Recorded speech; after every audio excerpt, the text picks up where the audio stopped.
All the information that we provide to our members is to help with planning and with sharing your wishes with your family. And the fact that you're here learning about this means that you want to be in a good headspace to be able to make decisions that work better for you and your family and to be informed. So, okay. Most of you are here for yourself or for yourself and someone else, and then one person is just here on behalf of someone else. So thank you for letting me know. I'm going to be giving kind of general information that will both affect you as the member and also anyone else in your family who might want to be members, or anyone that maybe you're caring for that is a member and you just want to know more about what membership means. So just to know what to expect for this afternoon, what I'm going to let you know is what PMA membership entitles you to, what is in the new member packet that you received if you were mailed it or even if you were emailed it, your responsibilities as a PMA member. I'm going to go over the PMA website just a little bit to help you know how to navigate it. One of the main questions we get is, should you prepay for funeral and cremation arrangements? And so I will address that and let you know just general information about People's Memorial Association, and then of course have time to answer your questions. So PMA membership entitles you to information and education around end-of-life services and death care. We negotiate the discounted pricing for our members at select partnering funeral homes across the state of Washington, and that includes a pet funeral home in Seattle. We work with any of our funeral homes can work with any cemetery, but we do have 4 cemeteries that will offer PMA members a discount on their properties. And we do have a monument company that will offer a discount to our members as well. We provide planning documents around death care services, including legal documents, so you can get your wishes in writing and in order and help talk with your family about what's important to you. Because in the end, we want everyone to be treated with dignity and respect, not experience any sales pressure or upselling at a funeral home. And being a member means that you are participating in this process, both for your family and communicating with them, but also with People's Memorial Association as a cooperative. Our members dictate how we work and what services we offer and what we focus on. And so it's our members that steer our mission. So first, going through the new member packet, when you signed up for membership, whether you signed up online or you sent in a mailed application, you were given the opportunity to either receive your documents electronically or we would mail you paper documents. So I'm going to talk about as if you were mailed it, but all these documents you can download off our website, and I'll show you the links to that. So one of the main things in your new member packet is your member card. It came in on a piece of paper, and there's a punch out section up in the corner that has your member number, name, and mailing address. So that is your member card, and membership is a one-time lifetime membership fee. Even if you signed up in the 60s or 70s, you are still a member today, as long as we have up-to-date contact information for you. That is a big caveat. So the membership card, we do have our 24-hour time of death hotline number, which is a number to call to be connected with the closest contracted funeral home that PMA works with. But you can always find that information on our website as well, and I'll show you where that is. So the first thing in your new member packet is your member card. The second thing that's in there, or that you can download, is a disposition authorization. This is one of the main forms that folks come to us for because it is a legal document. Especially in Washington state, it can be particularly confusing because power of attorney ends at death in Washington state. So a lot of people who have power of attorney for their parents or for friends think that they then have the authority to make the funeral arrangements, but you don't necessarily unless there's a special clause.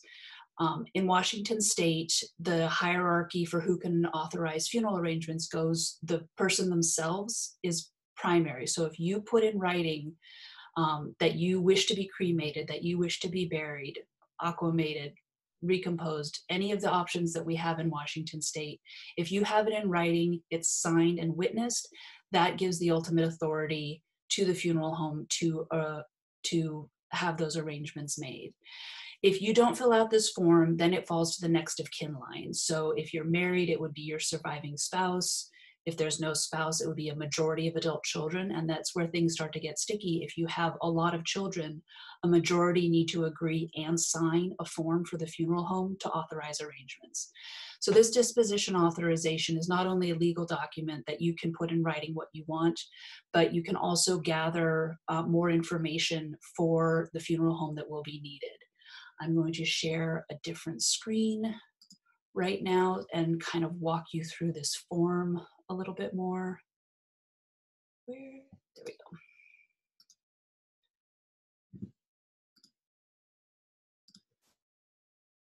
So this is the full form, and you can download it off the website. And actually, let me drop that link in the chat just so you have access to it. So the link I just dropped in the chat is a link to our website where we have all the forms that you can download to complete yourself. So the first page is the disposition authorization, where you can literally say what you want done with your body after you die and give some direction to your survivors as to what that means. If you want to be cremated, do you want to be scattered? Do you want to be buried in a cemetery? If you do want to be buried, what cemetery do you prefer? Have you already purchased property? These are things that it's key to communicate with your loved ones. And if you haven't, it's good to communicate that as well, because it lets them know that they will have some work to do or some choices to make afterwards.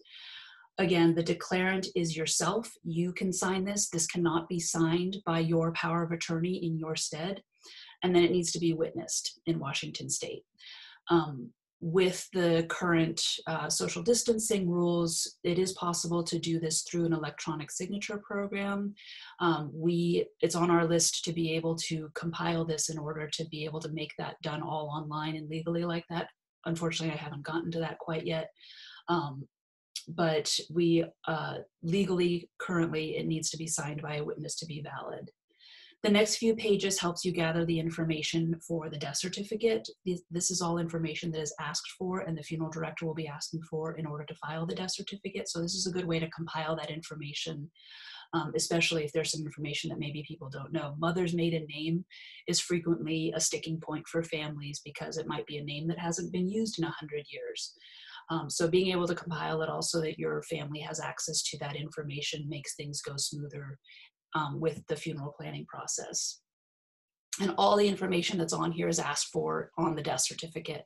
And you can always say decline to state if there's privacy concerns, but that's the reason why it's all being asked for here. And then there's a few more pages on other wishes to help with the conversation with your family, to talk about ceremonial wishes, if there's notices, if you prefer memorial gifts or donations in lieu of flowers, if you want to talk about organ and tissue donation, and then some contact information.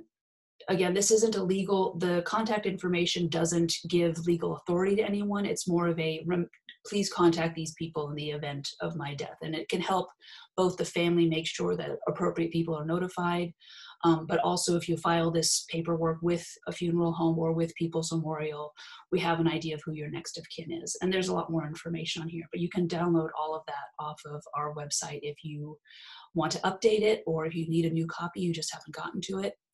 That's okay as well. Okay, let's switch back here. So another thing in your packet is a list of our current contracted funeral homes. These are changing, not frequently, but they aren't staying the same all the time. So there's always an up-to-date list on our website. For example, just this week, we started talking with another funeral home that we're working on a contract with. And if you're only going off the printed piece of paper, that won't be updated. So it's always up to date on our website. And I just dropped a link in the chat for how to find the most current list of contracted funeral homes. And the last thing that's in your new member packet, if it was mailed to you, is a remit envelope.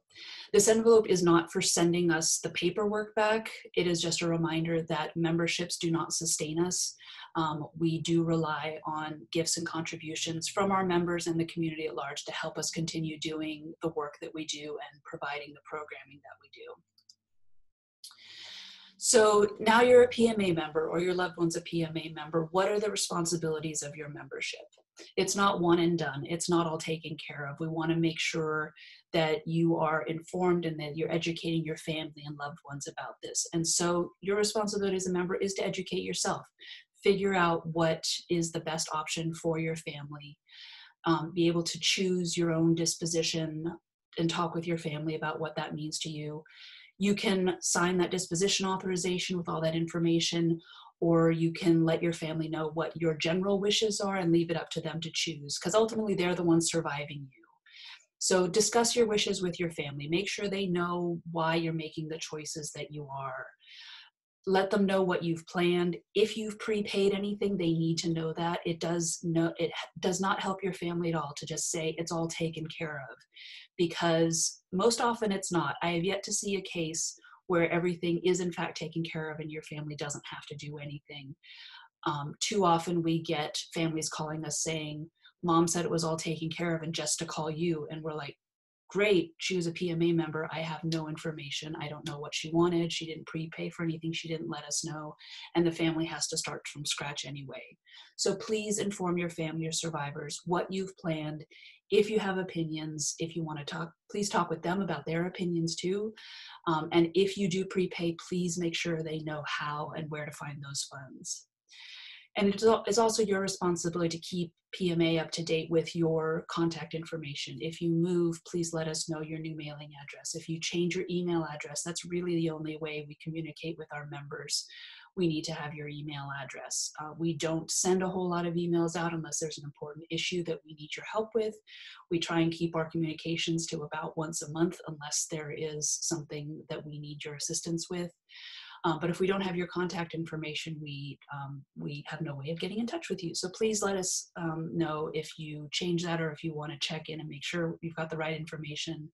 Please let us know. I'm putting our email address in the chat, especially right now with our staff working remotely. That's really the best way to get in touch with us right now.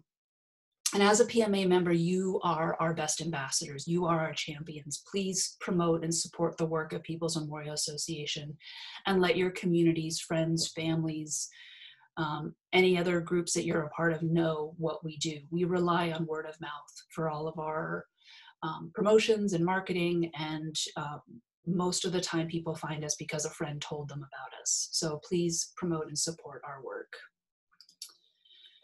So our website, we are constantly updating and making sure we have the best information on there. It really is the best resource for PMA members and Washingtonians as a whole in looking for end-of-life options and death care options. You can always find our current contracted providers on the website. All of our events and programming that we do are always listed on there. Everything is online right now because of the pandemic, and we're constantly adding new events and presentations and linking to other events that we think our members would be interested in. That's all up to date on our website.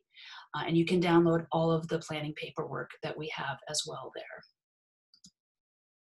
So should you prepay? This is a big question that we always get, and I want to make sure you understand what prepayment means, because prepayment is giving someone else the trust and authority to pay for funeral and cremation arrangements when you're not available. After you die, it needs to be someone you trust to handle the funds to pay for your cremation or burial. And there's a few different ways of doing that. A funeral trust account is directly paying a funeral home. They put it in their own trust account, and when you die, they take those funds out to pay for your cremation or your burial. This is historically how it began, but funeral homes have realized that having someone prepay today and locking in those prices when that person isn't going to die for another 30 years or so, it isn't in their best interest. So the locking in today's prices benefit of prepaying is not really a benefit anymore. So if you are prepaying with a funeral home, make sure to check if it's guaranteed pricing. Guaranteed is that locking in today's rate, or not guaranteeing. Financially speaking, it's usually better to keep the funds within your family and with control. But if you do need to prepay, the reasons why prepayment might be a good idea is if you don't have someone you trust to handle the funds when you die, or if you need to spend down for Medicaid. And for either of those reasons, you can pay directly with a funeral home, but there's always the risk of that funeral home going out of business. If you die while traveling away from that funeral home, your funds are locked up in this funeral home, like you're in. Of course, no one's really traveling right now, but if you're visiting family in Florida and pass away and your funeral funds are at a funeral home in Seattle, it can be difficult to get those funds transferred, and the funeral home in Florida might be more expensive. And so it's not usually the way that we promote it, but again, it's up to you knowing what your lifestyle is and what might be easiest for you. A pay on death account at your local bank or credit union is one of the safest ways to just set money aside in a savings account to fund your funeral arrangements. You put a beneficiary on the account, so after you die, that person is able to get the funds to pay the funeral home. So you maintain a lot more control over those funds, and any interest that is made on those funds goes back to your family rather than it staying with the funeral home as with a funeral trust account. A life insurance policy is also a very safe way to put the funding aside, and this is what the co-op funeral home uses. It ensures that your funds are held with a third party, so if the funeral home goes out of business, your funds are completely safe. They do gain interest, at least in Washington State they do, and Washington State has some of the most stringent insurance laws of any of the 50 states, so it's a very safe way to put your money aside. But there is a lot of paperwork and information that's needed in order to set up those policies. But a lot of funeral homes use life insurance policies, and they can walk you through what it means to set your money aside if you're in that state of, if you're in that position of not having folks that you trust to handle your finances for your funeral after you die, or if you need to spend down for Medicaid. They don't count the balance of a pay on death account or a life insurance policy that's set up as irrevocable for funeral arrangements. It doesn't count towards your spend down for Medicaid. So a little bit more about People's Memorial. We were founded in Seattle in 1939, so we just had our 80th anniversary last year, and we are the oldest and largest memorial society in the US. And we're the only nonprofit in Washington State providing funeral education and advocacy. Being a member of People's Memorial means that you are also a member of the national organization, the Funeral Consumers Alliance. And so if you move or if you're traveling, there are resources across the country for this information, but we are by far the largest and most active branch of this chapter, of this organization. Since in the last 80 years, almost 215,000 people have joined, and we currently have about 70,000 living members or above ground members.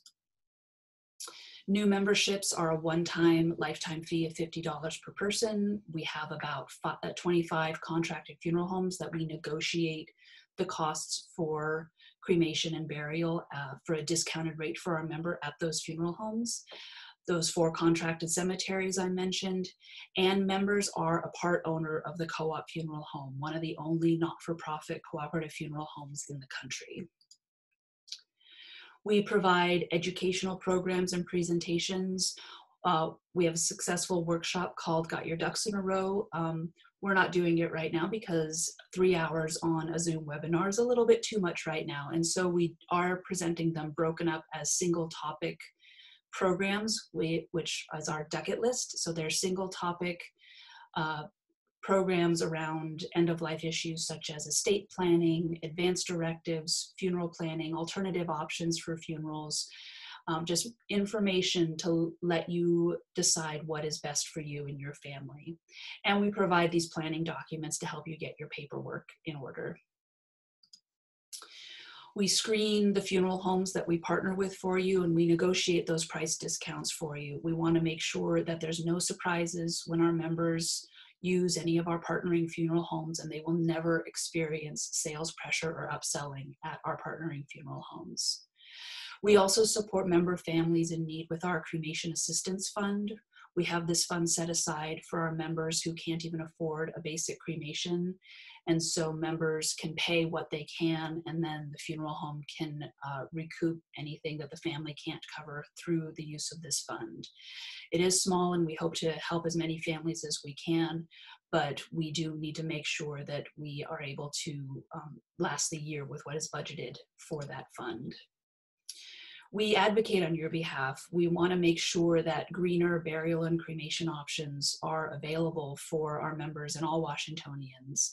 We helped lobby to get alkaline hydrolysis and natural organic reduction legalized last year to make sure that people have greener options if they want them. And right now we are working on our biennial funeral home price survey. Every 2 years, we collect the general price lists for all the funeral homes in Washington state and create a spreadsheet so that people can compare the pricing at their local funeral homes. This is especially important in areas that we don't have a partnering funeral home that we're able to negotiate lower costs for our members. You at least have the information to know the kinds of costs that your local funeral homes are charging to make the better decision for your family. Because we want to make sure that all Washington families are able to make educated end-of-life choices that reflect their own personal values and are within their own family budget. We want you to think about what you want, talk about your end-of-life wishes with your loved ones, and put it in writing, hopefully today, because in the end, we all just want to rest in peace.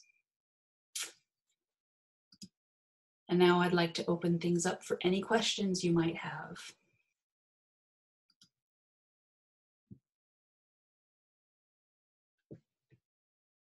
Feel free to use the chat box or the Q&A function at the bottom of the screen.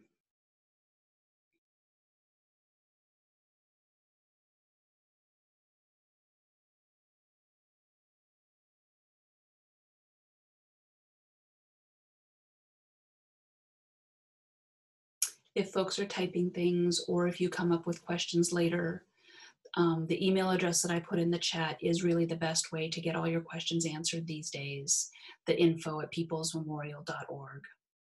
A question on how frequently we offer the Ducks in a Row workshops. We were offering them about once a quarter or going into different community centers or church groups. We do have one that's currently planned for the fall with a church in West Seattle, but again, depending on what our social distancing guidelines are at that point, we may or may not be able to do that in person.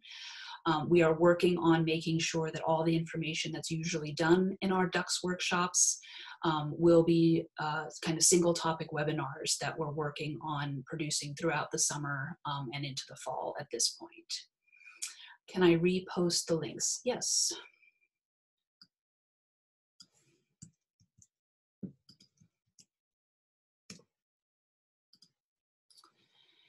Do I know when Aqua Mayshen will be available here?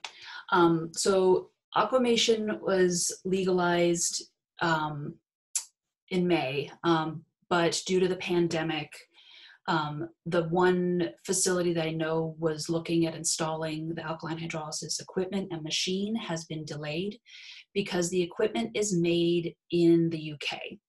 And with travel restrictions, getting the equipment and then getting the engineers over here to install it and get it up and running has been delayed.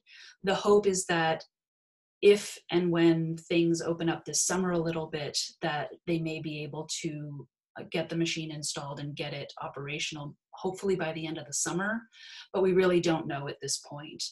That's the only facility that I know of that is looking at installing, and that's available to the general, like King County,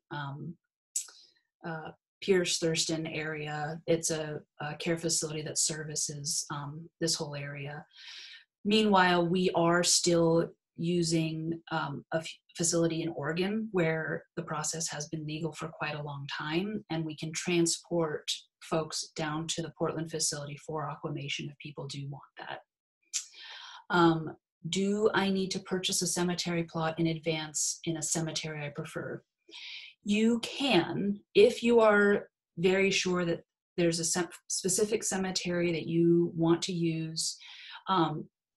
it is okay to go ahead and purchase that cemetery plot. Cemeteries are not running out of space anytime soon. There have been some articles as of late to help promote some of these alternative options about cemeteries running out of space. Here in the Pacific Northwest, that is not really an issue. If it makes you feel better and it makes your family more comfortable to purchase a cemetery plot, if you know exactly what you want, you can go right ahead. Just make sure your family knows exactly what you've done.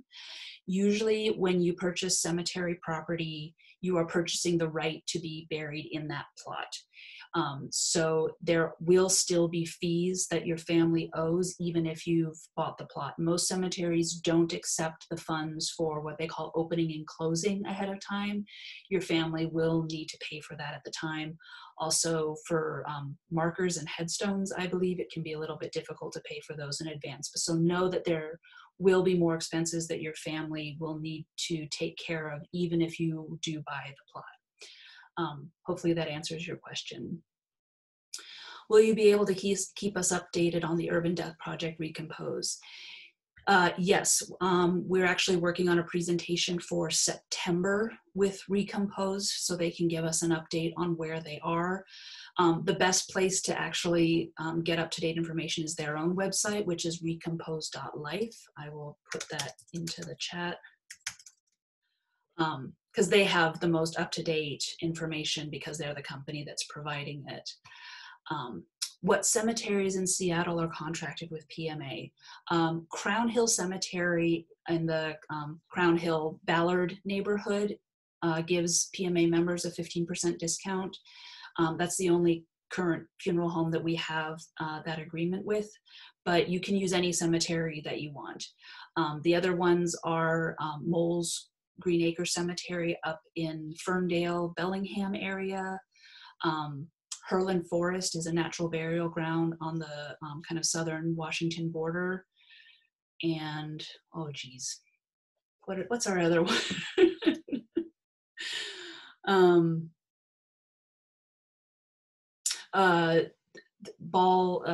What are they called? I'm going on our website to look at it. My brain had a kerfuffle. Longview Memorial Park in Longview, Washington, and Lower Valley Memorial Gardens in Sunnyside outside of Yakima. So 5. I need to change that slide. It's not a question I get asked a lot because majority of our members do cremation. So thank you for calling me out on that. Pay on death account is a new idea for me. Is this a common expression for banks, credit unions in Washington state? I believe so. We are actually working on a partnership with Salal Credit Union in Washington. Salal was formerly Group Health Credit Union, and the same folks who founded the Group Health Medical Center and Credit Union back in, I believe it was the 40s, were the same folks that founded People's Memorial. And we only recently learned of this partnership on a random site for Salal. It's in their bylaws that if you are a People's Memorial member, you are eligible to be a member of now Salal Credit Union.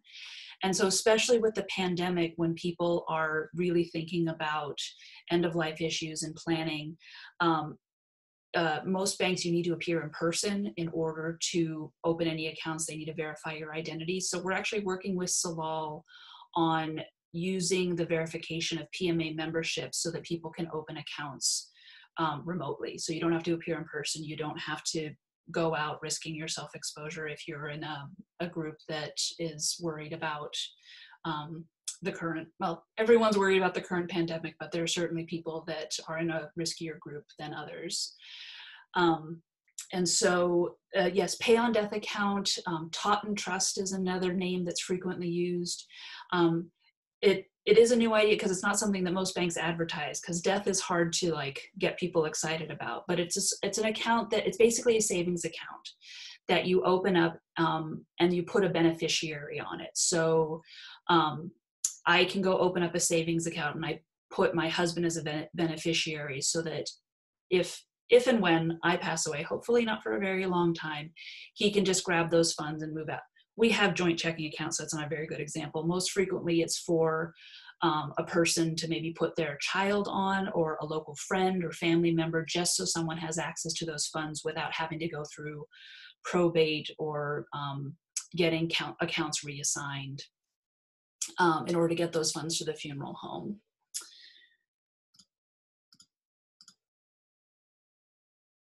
Okay, what is Pay Down Medicaid? So if you are needing to go on Medicaid, there's only a certain amount of funds you are allowed to have as a balance going forward. And I don't know exactly what it is, but it's something really low, like $2,500. Like that's all you're allowed to have in any checking, savings, access to these funds. But if you put funds aside for cremation or funeral arrangements, that doesn't count towards your balance. And so if people are close to the level of needing to register for Medicaid, it's called spending down because you need to get to that cutoff level in order to qualify for Medicaid. And you can put the funds aside in these accounts, and Medicaid won't look at it in terms of your eligibility to go on Medicaid. So I hope that answers your question. I think I've reached everything. If anything else comes up, please, once again, email us, info@peoplesmemorial.org. Someone is monitoring that inbox all the time, and we can usually get back to you within a day or so with any questions. I'll sit for just a few more minutes in case anyone has any other questions, but thank you all for coming.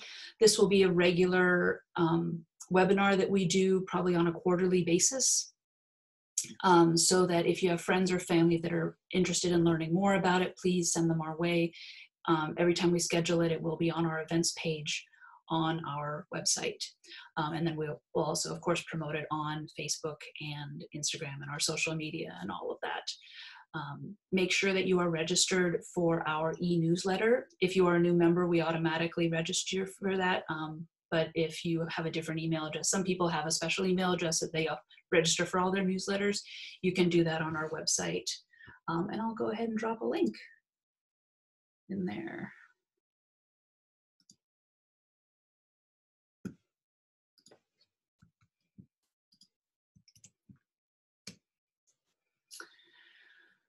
Oh, thank you for whoever just said this. We are hosting an interfaith panel on death care during COVID-19 on June 18th in partnership with Reimagine. If whoever is on here wants to drop that link in the chat, that'll take me a little bit more searching, but it's on our Facebook page and it's on our, go to our events page actually. That'll be an easier one.